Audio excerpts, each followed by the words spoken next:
মেয়েটা প্রেমে পড়ে গেছে ভাই। আমি কি করে জানবো সেটা? কি ভেবেছিলি খেলা? আমি শুধু এটুকুনি জানি যে যেটা হচ্ছে ঠিক হচ্ছে না। হ্যাঁ সে তো ঠিকই। হ্যাঁ খেয়ে নেবো, ঠিক আছে রাখছি।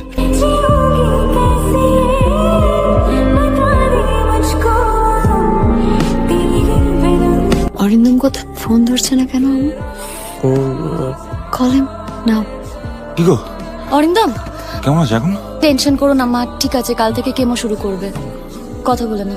হ্যালো, জানাস কিন্তু কিছু পল্লবীকে? হ্যাঁ না না, তুই কোথায়? আমি এই তো হাসপাতালে। কলেজে কিন্তু কাউকে কিছু জানাস না, হ্যাঁ? পল্লবী যেন। না ফিরবি কবে বল। 2-3 দিন তো লাগবেই। মানে মিথিলা একা সামলাতে পারবে না। হ্যাঁ ঠিক আছে ভাই, রাখলাম।